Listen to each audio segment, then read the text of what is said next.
I remember the exact moment my stomach dropped. It was a Thursday night in late September, the kind where the air in our Denver apartment felt cool enough to crack a window, but warm enough to leave it open. Ethan was in the shower, humming some off-key country song, and his phone lit up on the kitchen counter while I was rinsing pasta in the sink. I wasn't snooping. I swear to God I wasn't. It just lit up. A name I didn't recognize. Lila. And the preview wasn't innocent. Last night meant more to me than you think. My hands froze under the running water. The pasta slipped out of the strainer and into the sink, but I barely noticed. I just stared at the screen, my heart beating so hard it felt like it was pushing against my ribs. Last night, he told me he was at a late meeting with a client from Boulder. He'd come home around midnight smelling like whiskey and mint gum, apologizing for the hour, kissing my forehead while I pretended not to be half asleep. I picked up his phone before I could talk myself out of it. It unlocked with my face. We'd set that up months ago as a joke, proof that we had nothing to hide. The thread was short. Too short. Her. I can't stop thinking about your hands on me. Him. We can't keep doing this. Her. Then stop answering. Him. It's not that simple. My vision blurred. My chest felt hollowed out. We can't keep doing this. So it wasn't just last night. The shower turned off. I put the phone back exactly where it was and forced myself to breathe. Steam drifted down the hallway as he walked out in a towel, hair dripping, smiling at me like he always did. "Smells good in here," he said, coming up behind me, wrapping his arms around my waist. I felt physically sick when his hands touched me. "Who's Lila?" I asked. It just came out. No build-up, no strategy. His body went rigid. "What? Lila? Who is she?" He stepped back slowly like I'd pulled a gun on him instead of asking a question. "Why are you asking that?" I saw the text. Silence. His face changed in a way I'll never forget. It wasn't killed right away. It was calculation. A split second of it. Then his eyes filled up almost instantly. He started crying. Not a single tear. Not misty. Full-on shaking, hands in his hair, pacing the kitchen. "Oh my God, no, this isn't what you think." It was surreal. I stood there watching my 6'2" former college linebacker fiancé crumble like a little kid caught stealing. "She's nothing," he said, voice cracking. "It was stupid. It was emotional. I swear to you, I never meant for it to go anywhere." "Did you sleep with her?" He didn't answer. He just cried harder. That was my answer. I felt like my body wasn't mine, like I was watching someone else's life implode in real time. We'd been together 3 years, engaged for 8 months. The wedding venue was booked, deposits paid. My dress was hanging in my mom's closet in Scottsdale. "I love you," he kept saying. "You know I love you." I just freaked out. The wedding, the pressure, everything felt like it was closing in. Closing in. Like marrying me was a trap. "I'll cut her off," he said. "I already told her we can't keep doing this. You saw that. I ended it."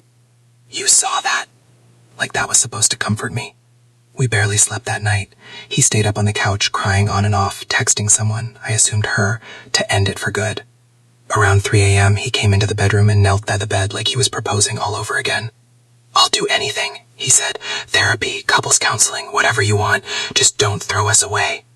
"Us?" I didn't answer. I just stared at the ceiling until morning. The next week was a blur of apologies, flowers, long talks, and him being so attentive it almost felt performative.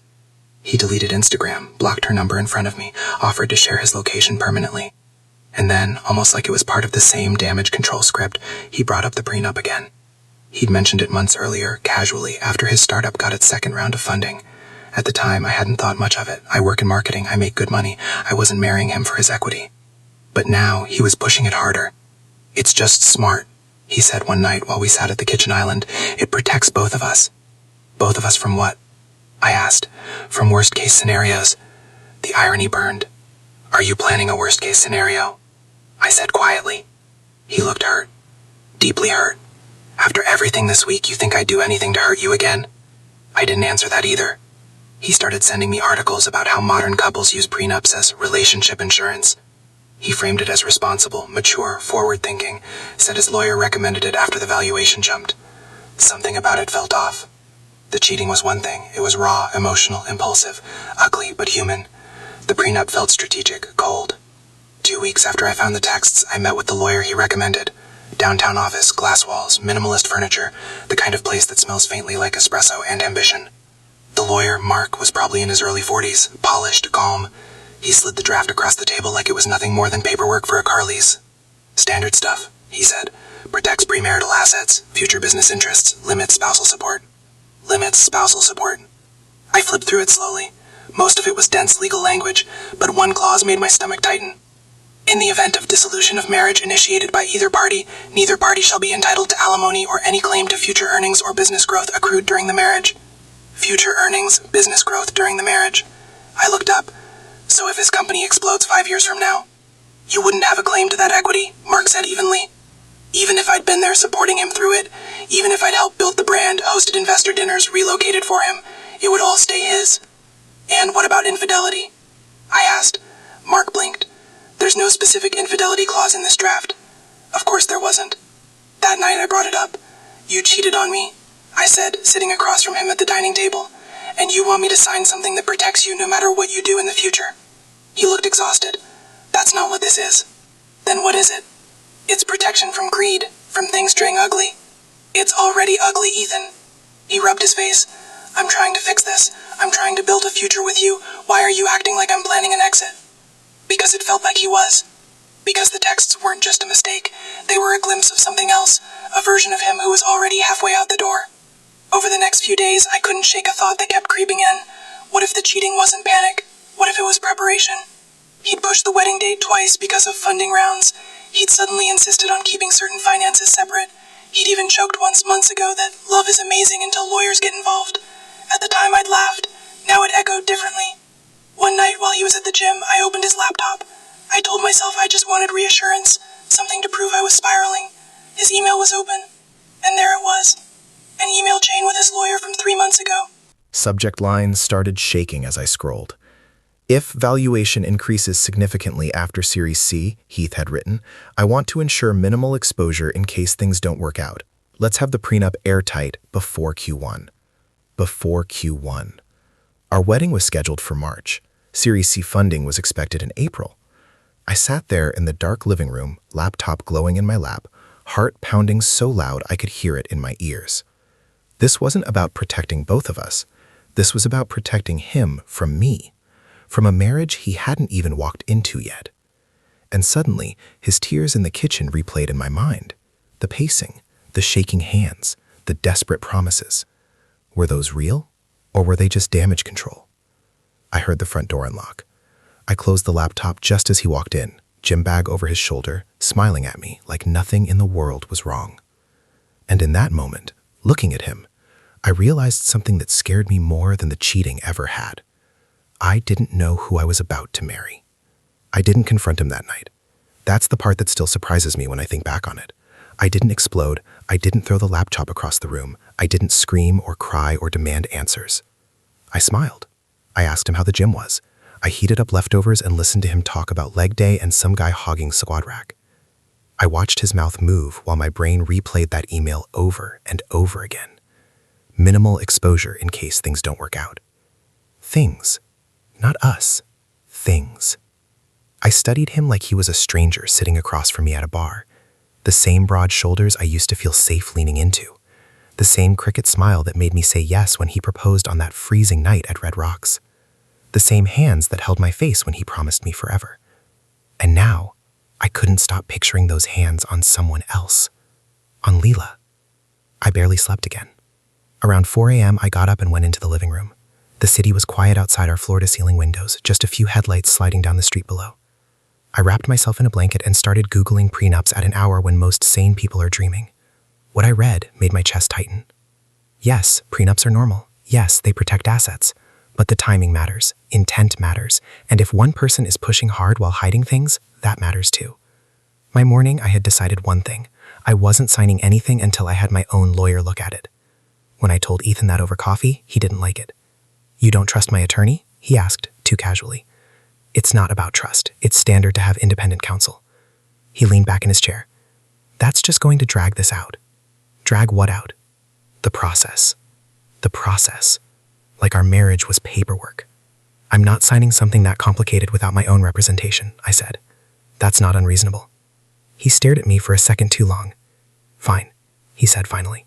If that makes you feel better. If that makes you feel better. Everything with him had turned into managing my feelings, not addressing the reality underneath them. That afternoon, I called a firm a coworker had recommended. A woman named Rachel took my case. Sharp, direct, late 30s, the kind of attorney who doesn't smile unless there's a reason. When I walked into her office a few days later with the draft, she skimmed it once, then again slower. Did he disclose all assets? She asked. As far as I know. As far as you know isn't good enough. She circled a few sections with her pen. This is heavily one-sided. It caps spousal support at almost nothing and waives claims to any business growth during the marriage. That's aggressive. Aggressive how? As in, if his company triples in value while you're married, you walk away with basically what you came in with. Even if I'd been by his side, even if I'd sacrificed career moves to relocate for him, even if I'd supported him emotionally through the stress and long nights. Do a lot of men ask for this? I asked. Men with something to protect? Yes, she said. Men who are completely secure in their marriage? Not usually this airtight. That word again. Airtight. Like he was preparing for impact. I told her about the cheating, about the emails, about the timeline lining up with funding rounds and the wedding date. Rachel didn't react emotionally. She just nodded. You need to consider whether you're walking into a partnership or a strategy. That sentence stuck with me all week. Because the more I replayed the last year of our relationship, the more little things felt different. The way he'd insisted we keep separate savings accounts for flexibility. The way he'd hesitated when I talked about quitting my job to join his company full-time. The way he'd said, I just don't want money to ever be the reason things get messy. At the time, I thought he meant divorce in some abstract way, like a storm you hope never comes. Now, it felt like he was building a shelter before the clouds even formed. One night, about a week later, I asked him something simple. If your company sells for $50 million in 5 years, do you picture us celebrating together? He laughed. Obviously. And if we're married? Of course. And if we're divorced? The laughter stopped. That's not funny. I'm not joking. He ran his hand through his hair. Why are you doing this? Answer me. He stood up, pacing. I don't plan on divorcing you. But you're planning like it's possible. He turned on me then, frustration breaking through. Because I'm not stupid. I've seen what divorce does. My dad lost half of everything. My mom destroyed him. Ah, there it was. A story I'd heard pieces of but never fully understood. His parents' divorce had been brutal. Years of court battles, accusations, financial warfare. I'm not your mom, I said quietly. I know that. Then why are you protecting yourself from me like I am? He didn't answer. Instead, he deflected. Are you still talking to your lawyer? Yes. What is she telling you? That I shouldn't sign this as is. His jaw tightened. So what? You want half of something you didn't build? The words hit me like a slap. I've been with you since before your first investor, I said. I was there when you were pitching out of that grabby co-working space on Colfax. I edited your decks. I hosted dinners. I helped you rewrite your brand story. That doesn't make you a co-founder. I never said it did. But it doesn't entitle you to my company. Your company, not ours. Not our future. The air between us felt different after that. Thinner. Colder. And then something else started bothering me. Leela had gone quiet. No more texts. No social media presence I could find connected to him. It was like she'd vanished. Too clean. One Friday night while he was in the shower again, his phone buzzed. Another unknown number. My heart pounded as I picked it up. It wasn't a romantic message. It was a Venmo notification. Payment to Leela H. $2,000. My hands went numb. The note. For helping. Helping. I waited until he came out, towel around his waist, steam curling behind him. Why are you sending our money? He froze. What? Don't lie. I saw the Venmo. He looked cornered in a way I hadn't seen before. Not emotional, not tearful. Just trapped. It's not what you think. That's getting old. She needed help. For what? He hesitated. For rent. You slept with her and now you're paying her rent? It wasn't like that. Then what was it like? He rubbed his face, pacing. She knew about the funding. She knew some details about projections. I didn't want her talking. The room went silent. What does that mean? I asked, my voice barely above a whisper. It means I trusted the wrong person. I vented. I shared stuff I shouldn't have. And now I'm cleaning it up. Cleaning it up. You're paying her to stay quiet. He didn't deny it. A cold wave rolled through me. This wasn't just cheating. This was strategy, damage control, risk management. And suddenly, everything connected in a way that made my stomach twist. The affair, the prenup, the airtight clauses, the urgency before funding. He wasn't just protecting himself from divorce, he was protecting himself from exposure. "Is there anything else I don't know?" I asked. He looked at me, and for a split second I saw something I'd never seen before. Not guilt, not fear, calculation. I didn't scream when I saw that look on his face. I think a small part of me already knew. That tiny instinct you ignore when you're in love, the flicker of doubt you smooth over because the alternative is too painful. I had been smoothing things over for months, maybe longer. He stood there in our bedroom, towels slung low on his hips, water still dripping from his hair onto the hardwood floor. And instead of looking ashamed, he looked like a man trying to decide which version of the truth to give me. "That's not what this is," he said carefully. "You just told me you're paying the woman you cheated on me with to keep quiet about your company," I replied, "so tell me what it is." He exhaled slowly, like I was being unreasonable. "She doesn't know anything that could hurt us." "Us? Then why are you paying her $2,000? "Because she's unstable." I almost laughed. "Unstable? She gets attached, she gets dramatic. I don't want her blowing up your phone or showing up at the office." The way he said it, so practical, so composed, made something inside me snap. "You're talking about her like she's a PR problem," I said. "She is a problem, and you created it." He ran a hand down his face. "I made a mistake." "No," I said. "A mistake is drunk texting your ex. This is layered." The word just came to me. Layered, because it wasn't just that he slept with her. It wasn't just that he was trying to silence her. It wasn't just that he was pushing a prenup that insulated him from every possible financial consequence. It was all of it together, like pieces of a plan. "Did you ever plan to tell me?" I asked. "Tell you what?" "About the money, about the emails to your lawyer, about how you were structuring everything before we even walked down the aisle." His jaw tightened. "You went to my email again?" "Answer the question." He didn't. Instead, he pivoted. "You invaded my privacy." I stared at him. "You cheated on me," I said flatly. "You're paying her off. You're asking me to sign something that leaves me with nothing if you cash out, and you're upset about privacy?" He looked away first. That told me more than anything else. The next few days felt like we were acting in a play neither of us had rehearsed. We moved around each other carefully, polite, controlled, like co-workers sharing a conference room after an HR complaint. But I was watching him now, really watching. I noticed how often he checked his phone when he thought I wasn't looking. I noticed he'd started taking certain calls on the balcony. I noticed how quickly he shut his laptop if I walked into the room. One afternoon, I decided I was done reacting. I wanted information. While he was at the office, I logged into our shared iPad. He'd synced some apps without realizing it. His iMessage history wasn't fully there, but enough fragments showed up to make my pulse spike. There were deleted threads with Lila, but a few lines had survived in notification previews. "Her. You said you didn't love her like you love me." My throat closed. Him. "It's complicated. Complicated." I scrolled further back. Her.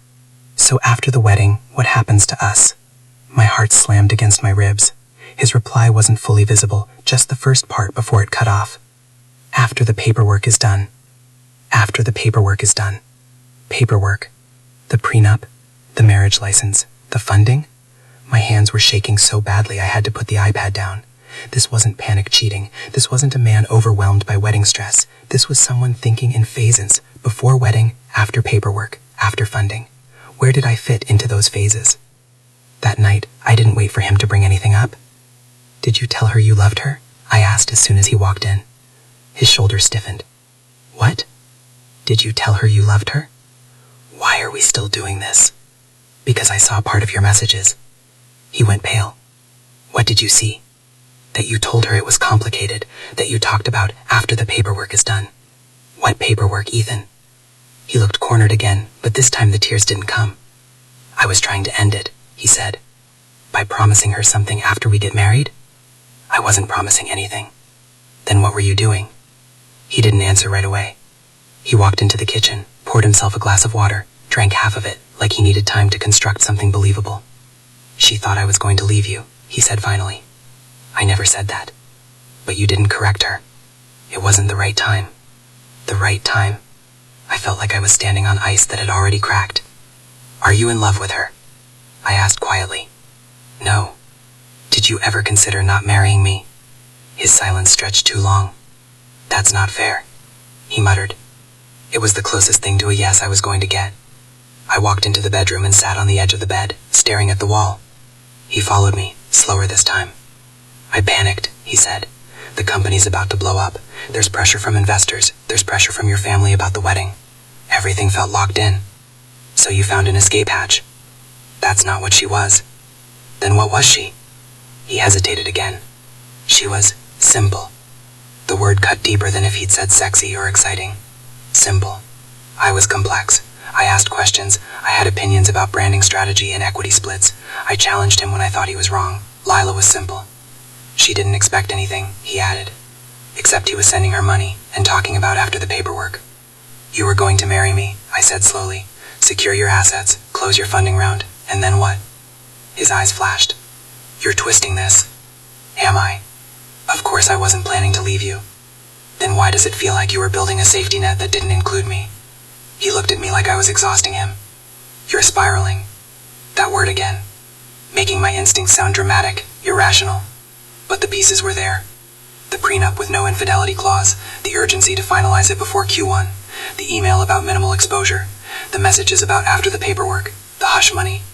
It wasn't one mistake. It was architecture. And for the first time since I found the texts, a new thought surfaced.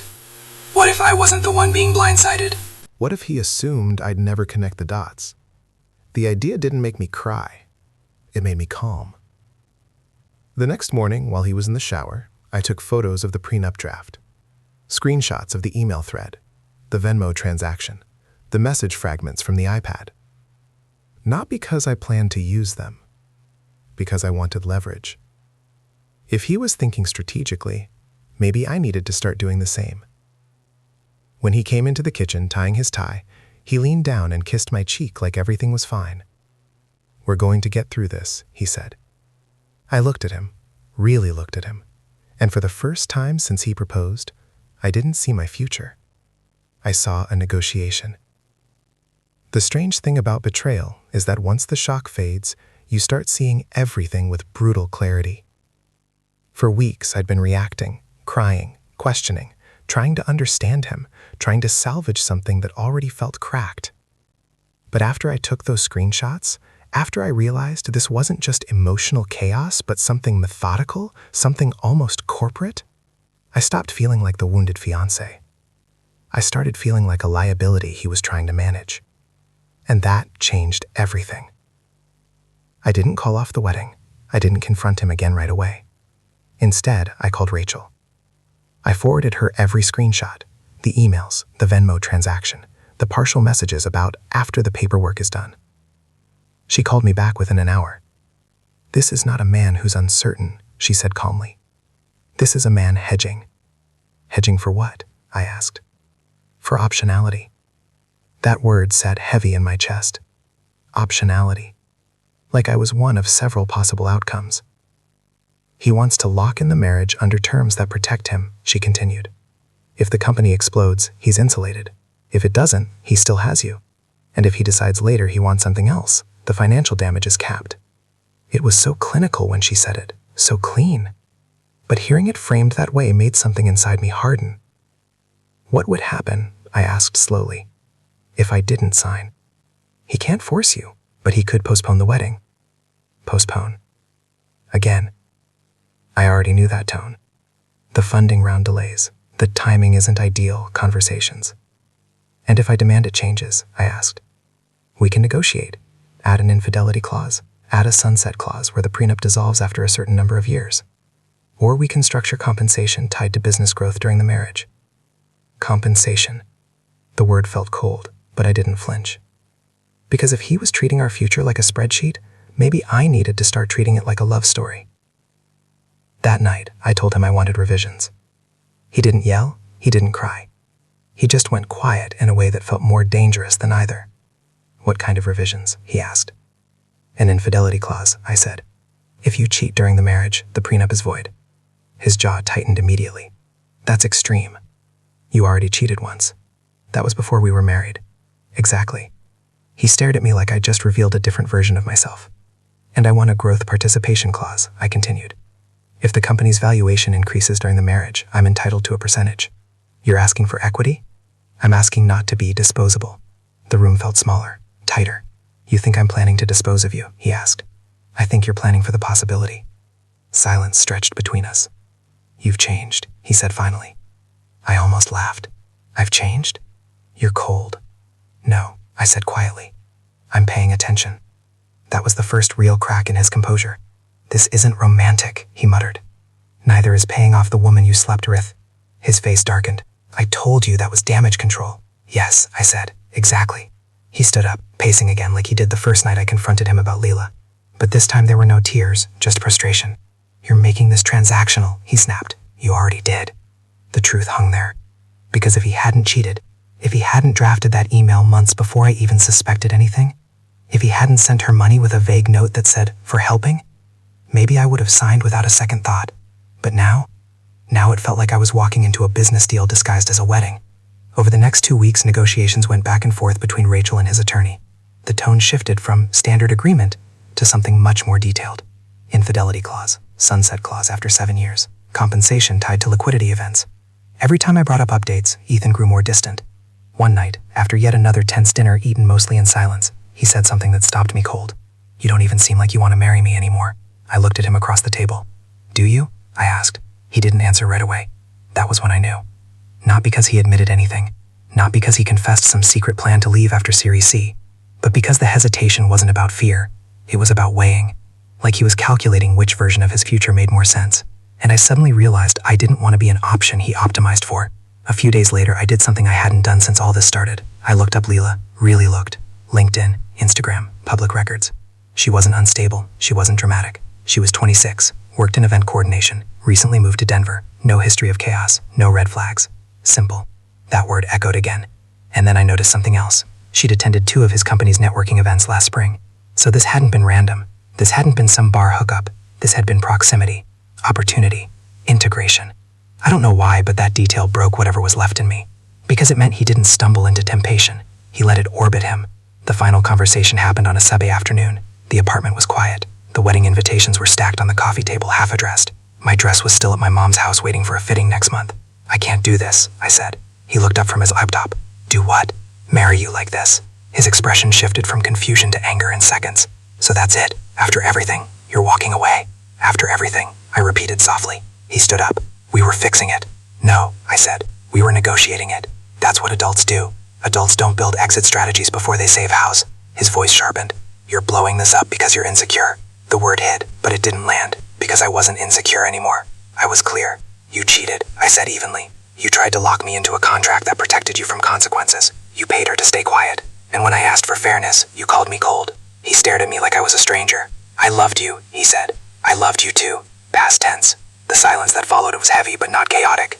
No screaming, no thrown blades. Just 2 people standing in the wreckage of something that looked perfect from the outside. I never planned to leave you, he said finally. Maybe not, I replied, but you planned for the option. That was the difference. I packed slowly over the next week. He stayed at a hotel to give me space, which felt ironic considering he'd been creating distance long before that. When I walked out of that apartment for the last time, the mountains in the distance looked exactly the same. The city moved on. Investors would still invest, funding rounds would still close. And maybe his company would skyrocket. Maybe he'd cash out and make more money than we ever imagined. But he wouldn't have me standing next to him, clapping at the celebration. Not because I wanted half, not because I was greedy, but because I refused to be managed like risk. The last thing he texted me was simple. I never thought you'd choose money over us. I stared at it for a long time, and then I deleted the thread. Because it was never about money. It was about knowing when you're someone's partner, and when you're just part of their contingency plan.